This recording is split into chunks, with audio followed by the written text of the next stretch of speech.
There are moments in humanity's spiritual history when God decides to lift the veil and allow hidden truths to finally be seen. And when these truths emerge, they never come silently or discreetly. They come with weight, with purpose, with divine direction. It's as if the whole of heaven is conspiring for you to receive this message right now. The secret book of James is part of this celestial movement, this awakening that can no longer be stopped. And when you begin to look at these revelations with an open heart, something inside you changes. Something awakens. Something revives. This mysterious manuscript reveals a Jesus who didn't limit himself to simple phrases, but who spoke profoundly to those who were prepared to listen. He knew that there were spiritual layers that only a few would understand. And that's why he chose James, a man capable of enduring stronger truths. Truths that weren't for the masses, but for those who had courage. Courage to face their own soul and confront the light that reveals everything. When you access these words, you realize that Christ never intended faith to be superficial. He always desired depth. He always desired true transformation. That's why many call this text dangerous. Because it shatters empty religiosity. It confronts rigid structures, human systems, and outdated traditions. It reveals that Jesus came to awaken spiritual warriors, not passive followers. And when someone understands this, nothing else holds them back. Nothing else silences them. Nothing else makes them retreat. That's how an entire generation awakens. That's how light overcomes darkness. Within this manuscript, Jesus speaks about the need to seek truth intentionally. He says that truth is not given to those who observe from afar, but to those who draw near, to those who desire it, to those who knock on the door with faith. This completely destroys the idea of a comfortable and lukewarm Christianity. Christ is calling you to an active and profound journey. A journey that demands surrender and that transforms forever. When Jesus tells James that many prefer to remain in darkness because they are afraid of the light, he is speaking about the human heart. There are people who fear the truth because it demands change. It demands renunciation. It demands courage. And that is why certain texts have been silenced, because they call Christians to awaken. They remove the spiritual blindness that so many religions have imposed throughout the centuries. They liberate. They restore. The Vatican, throughout history, has always had the role of deciding what should or should not be read by the people. They believed that certain truths could cause confusion or spiritual rebellion. But what really happened was a fear of the awakening of the masses. Fear that people would realize the spiritual strength that they carry within themselves. That is why texts like the secret book of James were kept hidden, protected from curious eyes. But God always finds a way to reveal what is his. And today, he is revealing it to you. None of this is by chance. Jesus teaches James about the spiritual battle that no one sees. He speaks of an invisible war that takes place daily around each person. A battle for your faith, for your mind, for your destiny. And these revelations place you at the center of this scenario. You cease to be a spectator and become a soldier, a fighter for the light. Someone called to resist evil with authority. Authority that Christ himself gave.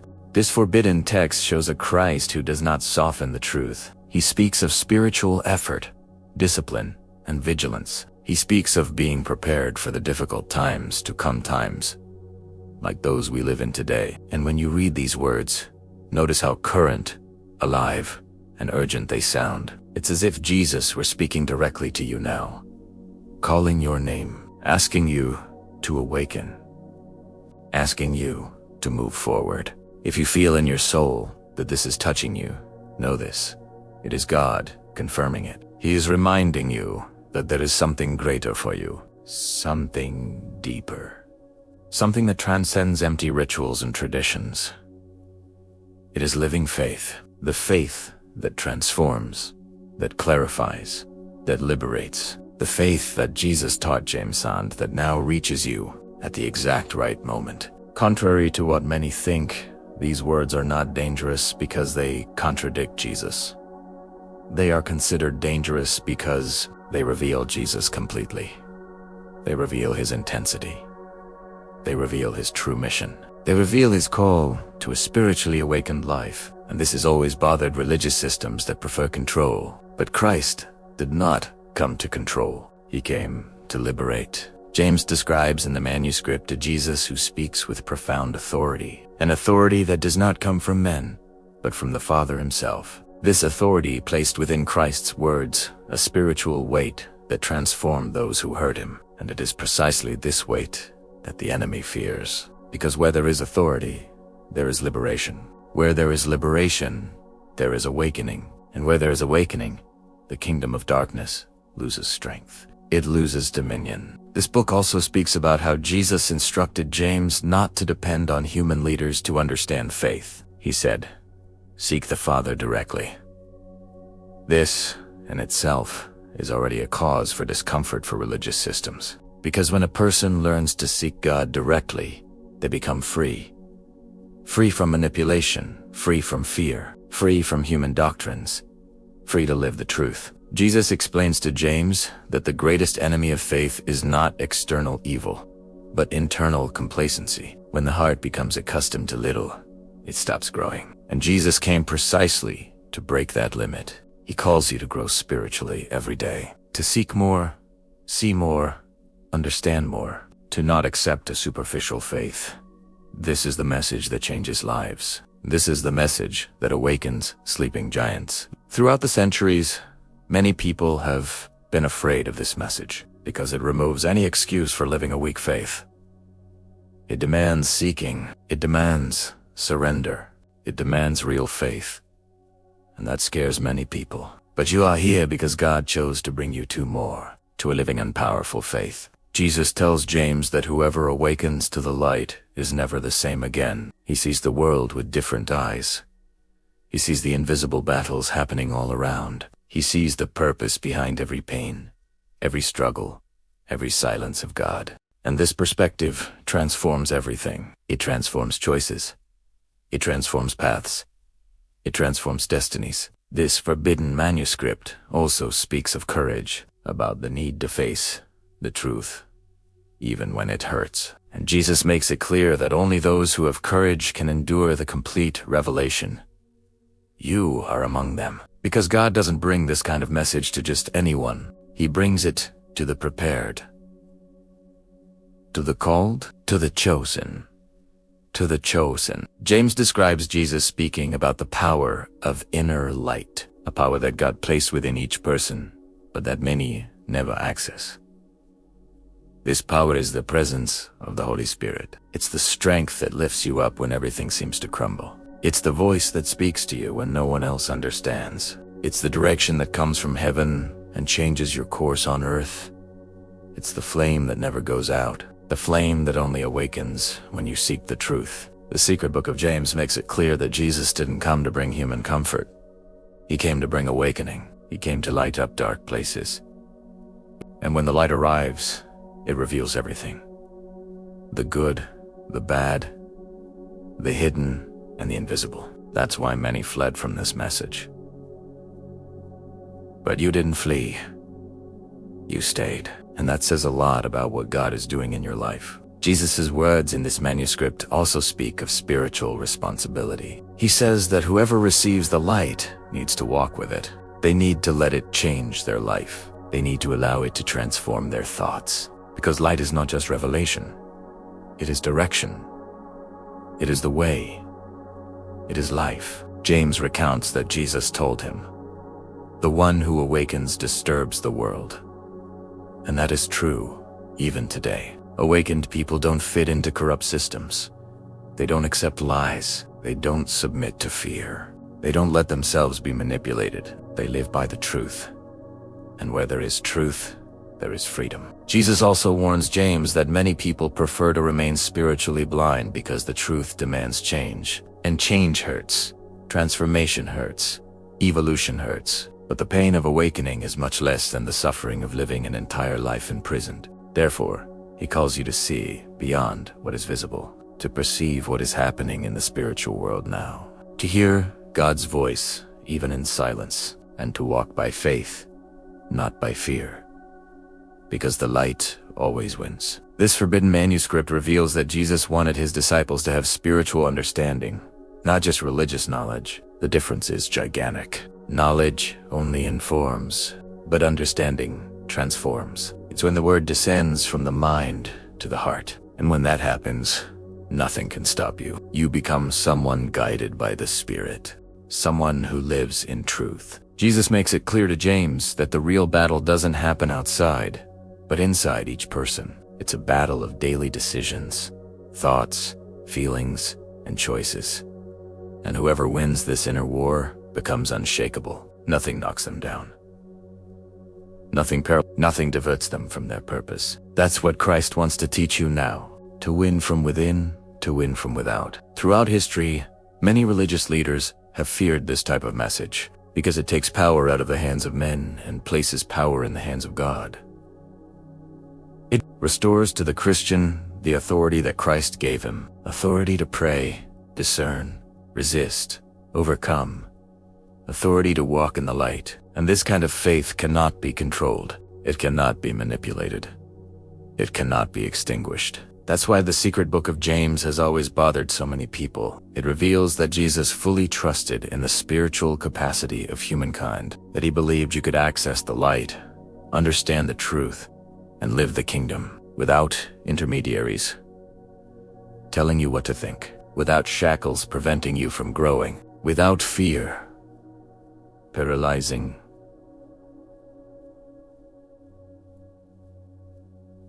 Your faith. It's an invitation to spiritual maturity, an invitation to be free. Jesus tells James that the light he brought to the world was so powerful that no one could stop it.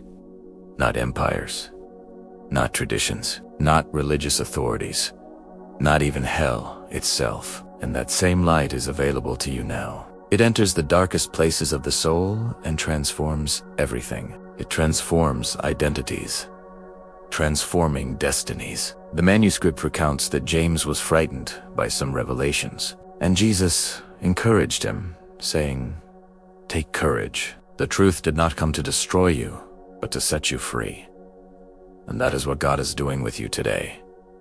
He is setting you free. He is removing old fears. He is taking away burdens you have carried for years. He is preparing you for something greater, something he has already seen, even if you don't see it yet. Jesus speaks about the importance of being vigilant, because distraction is an open door for the enemy. And how many times have we been distracted by problems, opinions, and worries that do not come from God? But he's calling you now to awaken your spiritual eyes, to perceive attacks before they come, to feel in your spirit when something is wrong. This is not, for it is discernment. It is divine protection. This book also reveals that Jesus taught about time. He said that each person has a specific moment when the truth is revealed. And when that moment arrives, nothing can stop it. You are living that moment now. The moment when God opens your eyes to something greater. The moment when he takes you from the shallows and leads you to the depths. The moment when the light enters, and nothing will ever be the same again. James describes how Jesus spoke to him about a spiritual force that awakens when someone sincerely seeks the truth. That force is the Holy Spirit. He strengthens, guides, comforts, and directs. He shows hidden paths. He reveals what human eyes cannot see. And when he manifests within you, everything makes sense. Everything falls into place. Everything changes. The secret book of James also speaks of perseverance. Jesus says that many begin the journey, but few remain until the end. Because the narrow path demands firmness. It demands faith. It demands spiritual endurance. But you are here, and that shows that God is strengthening you. He is giving you the ability to continue to go further. Jesus explains that true faith is not passive, but active. It moves, it acts, it battles, it grows. It doesn't wait for the world to change. It changes the world around it. And that faith is being awakened within you now. That's what this forbidden text reveals. James recounts that Jesus taught him about divine silence, that period when it seems that God doesn't answer. But Jesus revealed that, in those moments, God is working harder than ever. He is molding your heart. He is preparing you for something you are not yet structured to receive. And when the answer comes, everything makes sense. Everything fits, everything flourishes. The manuscript also speaks about spiritual identity. Jesus says that the enemy's greatest deception is making you forget who you are, forgetting your worth, forgetting the purpose God placed in you. But when the truth arrives, it restores that identity. It reminds you that you are light, that you are chosen, that you are not alone. Jesus tells James that light always disturbs those who live in the shadows, and that is why awakened people face so much opposition. But this opposition is proof that you are on the right path. The enemy does not attack those who are standing still. He attacks those who are moving forward, those who are growing, those who are awakening, those who are drawing closer to God. This forbidden manuscript shows a Jesus who speaks openly about spiritual responsibility. He says that those who have received much must live up to the light they have received, and God is giving you much light today. Light on who you are, light on where you are, light on where He wants to take you, and this light will completely transform your journey from now on. Jesus also instructs James to teach only those who truly desire the truth, because revelation is not for the indifferent. It is for those who seek, for those who cry out, for those who are spiritually hungry. And you are here because you are hungry. Hungry for God. Hungry for truth. This ancient text reveals that Jesus saw humanity with spiritual eyes. He saw hidden wounds, silent fears, and internal battles that no one else saw. He sees what you carry. He understands what you cannot explain. He knows what hurts inside, and He calls you to surrender all of that to Him. Because only light can heal what darkness tries to hide. Only the truth sets you free. James describes that Jesus spoke a lot about the invisible kingdom, a kingdom that is not measured with human eyes, but with spiritual revelation. And whoever sees this kingdom lives differently. They live with purpose. They live with direction. They live with hope. They live with authority. And Jesus wants to take you to this kingdom now. The secret book of James ends with a powerful message. Stand firm to the end, because the light revealed will be full for those who persevere. And that word echoes even today within your spirit. God is calling you to remain. Do not give up. Do not retreat. Because the light He is shining on you now is only the beginning. There are greater revelations coming, and you are being prepared to receive them. There are moments in life when God allows us to see beyond what human eyes can see. Moments when He breaks the silence, illuminates the hidden, and reveals truths that have been hidden for centuries. And if you have come this far, it was not by chance. The revelation of the secret book of James is not just information, it is a calling to awaken, to grow, to abandon the superficial and enter into the depths of God's presence. This forbidden text, kept away from people for so long, now resurfaces as a divine reminder that the light can never be extinguished. Jesus did not come to found a religion. He came to light a flame. And that flame, today, has been lit within you. The truth is simple. When the light enters your life, you are never the same person again. And that's exactly what God is doing now. He is removing veils. He is breaking chains. He is showing you that there is a greater purpose involving your journey, your struggles, your pain, and even your silences. Nothing was wasted. Nothing was in vain. Every step has brought you to this moment of revelation. What you have heard here is not just ancient history. It is direction for the present. It is a call for the future. It is God saying, I am with you. I am preparing you. I am awakening you. This word did not come to scare you, but to strengthen you, to remind you that you were born to walk in the light, not in darkness, to remind you that Jesus chose you and He makes no mistakes. Therefore, do not let these revelations pass you by like the wind. Keep them in your heart. Pray about them. Seek more of God. Ask for discernment, because when the light increases, the enemy loses strength. When the truth draws near, lies fall to the ground, and when you awaken, everything changes around you. Today, God ignited something within you, something that will accompany you in the coming days, in the next decisions, in the next steps of your life. And you will realize, from now on, nothing will be ordinary anymore. Nothing will be just a coincidence anymore. Because God is acting, and when God acts, Nothing can stop him. If this message spoke to you, leave your like and subscribe to the channel. This helps this content reach more people who need to hear this same truth. And don't leave yet, because there's another video appearing on your screen now. And I am absolutely certain that it will open your eyes even more to what God is doing in these last days. May God bless you powerfully, and until the next video.